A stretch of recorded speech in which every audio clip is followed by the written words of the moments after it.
Hi, my name is Jean Richardson. I'm the manager for the Hartstown Local Centre. We have been here open for the last 20 years. We're now celebrating our 20th anniversary.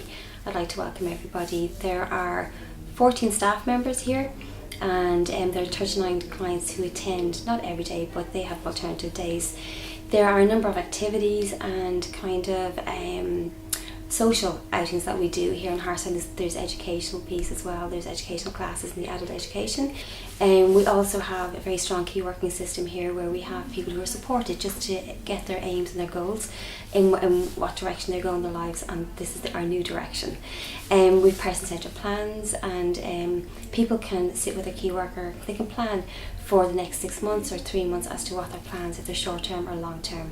We also support families and communities in kind of educating people about disabilities, and we're hooked in also with Blanchetown Independent Living. Basically, I started here roughly around 1998 when the place originally opened. It started off quite small, and it's just developed into a much more progressive, and it was always a very friendly place to come into, and there was always great fun and enjoyment of all the stuff that we did. But the members, I feel, are more encouraged to do the activities now than they were in the beginning. Like when I first started here nearly 20 years ago, members were asked if they wanted to do the activities, and if they didn't want to do the activities, they were just left there. You know, they weren't really encouraged to.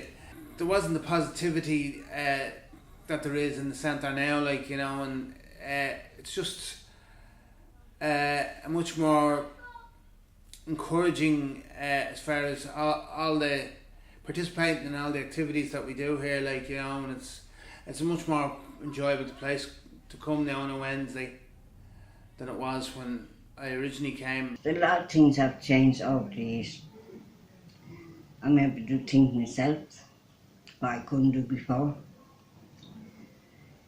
When the thing came in, we get our tea or stuff, I could pour it out myself. I could walk back to the table. But before that, the carers done it for me. You know, I do exercise. It really has changed, Jane. Really. No, I just want to say that this centre is absolutely a lifesaver for me. I absolutely love it.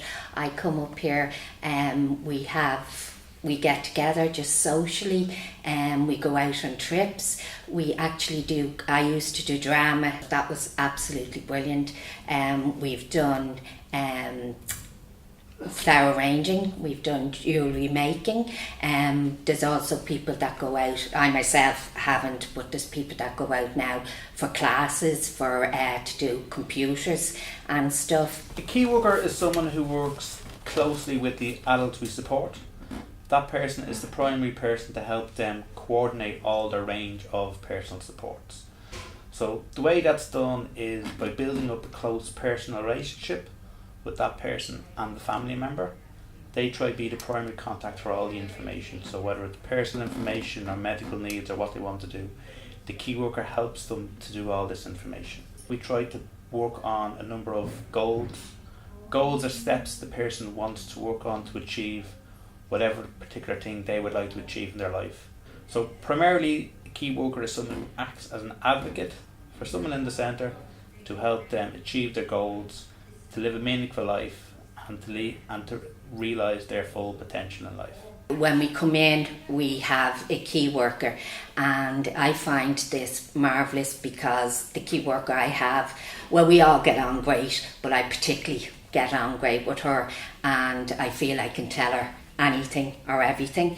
And as well as that, since the new directions came in, we now kind of go up to her and say, well, it's like this, I would like to do X, go to the cinema more, go out on day trips more, and she'll take all this up, and then she'll go and she'll try and organise that for us. It gives me independence, and I'm able to get out more, and with the person-centred planning, I'm able to socialise more.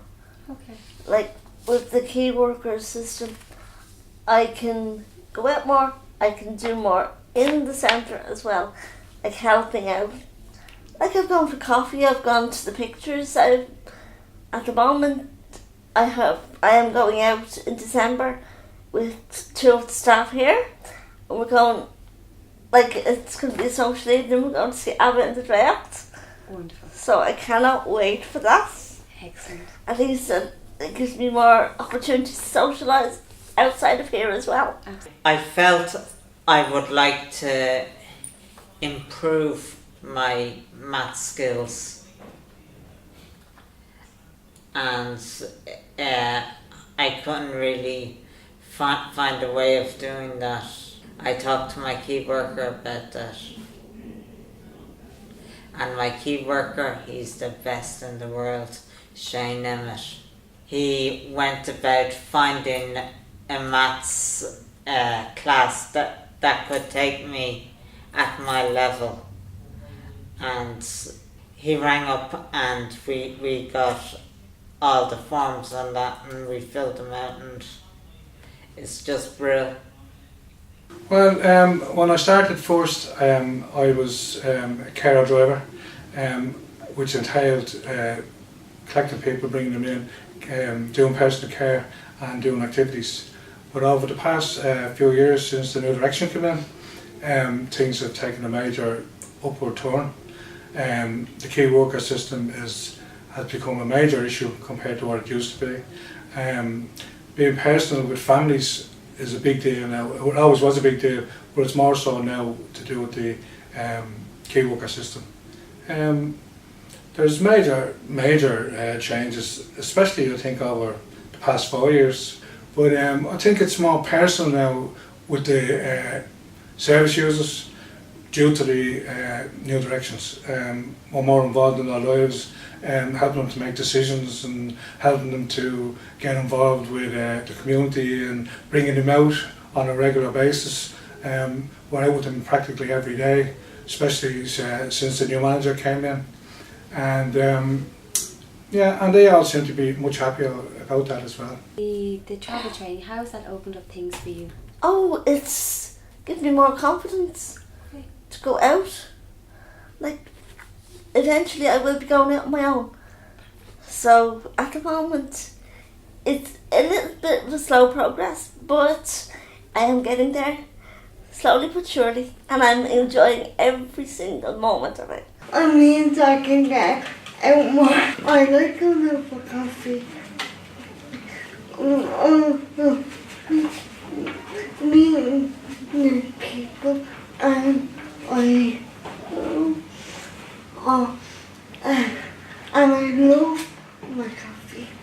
We walked down to the bus stop and waited for the 39 bus, and we went down to Blanchetown on that. It opened up a new avenue of life to me, because I always thought, I'd never be able to go on the bus, you know, and it was always really hard for me to realise that before, but since I've been going, it's like, every time. This is Mark, and Mark started with me doing art the first day he came to the centre, and Mark was right-handed previously, and he is now working with his left hand, so he had to learn how to write and paint all over again. Now, Jean, look what he's produced. Originally when Marcus asked me to advocate on his behalf, just to say why he chose his picture. Originally he's been working with his key worker Shane, and they're working on the person-centred plan, and Marcus said to me that he painted this picture because he wants to live independently and he'd like to live in the country. Mark said maybe Wicklow might be somewhere where he'd like to go, but it represents freedom to him in a little house where he can have land and space around him, where he just doesn't have that right now. So that's his dream, and that's where he'd like to be in years to come. I started doing art a few months ago. The teacher asked me would I give it a go, and I did, and I've loved it ever since. I've had to come on in October like I'm not getting confident now, but eventually I want to become a professional. And I want to try and draw faces. Like actually portraits. In the morning I do the art, and then in the afternoon I do the keep fit exercise. He teaches us all a lot of exercises that probably able-bodied people are able to do as well, but he adapts them so that people like myself with disabilities who spend most of their time in a wheelchair are able to do them as well. Like, I mean, he has these big long rubber kind of things called battle ropes that you can do that like horsewhip kind of things with them to strengthen up the power in your arms, and you can use a basketball to bounce it up and down to exercise the arms, and you know, a whole lot of different very enjoyable exercises. And he makes us use our arms a lot and strengthen any part of our body that we can with the limitations that we have of being in a wheelchair most of the time, like, you know. And he really knows the stuff, and he makes the class very enjoyable between the comedy that he puts into it and the what do you call it, routines that he does with us. Like at the end of the hour, even though you're feeling pretty knackered at the end of it, you know you've enjoyed the class, because between the fun you have laughing and joking with him and doing the actual activities, like you enjoy that hour in the day, and at the same time you're getting the benefit of being physically fit, dental and X class, because you're getting plenty of exercise out of that, you know what I mean? We went on this trip to Galway last year, and it was just super. We went out to the aquarium to see lots of interesting fish. I'm very interested in that because I watch a lot of National Geographic. I wrote an article and it was published in the Discovery magazine, and that has really pumped up my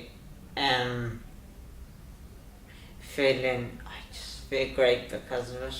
Advocacy is helping to speak up for someone who may not be able to speak up for themselves. So in the centre, we try to let the adults advocate for as much as they want on their own behalf.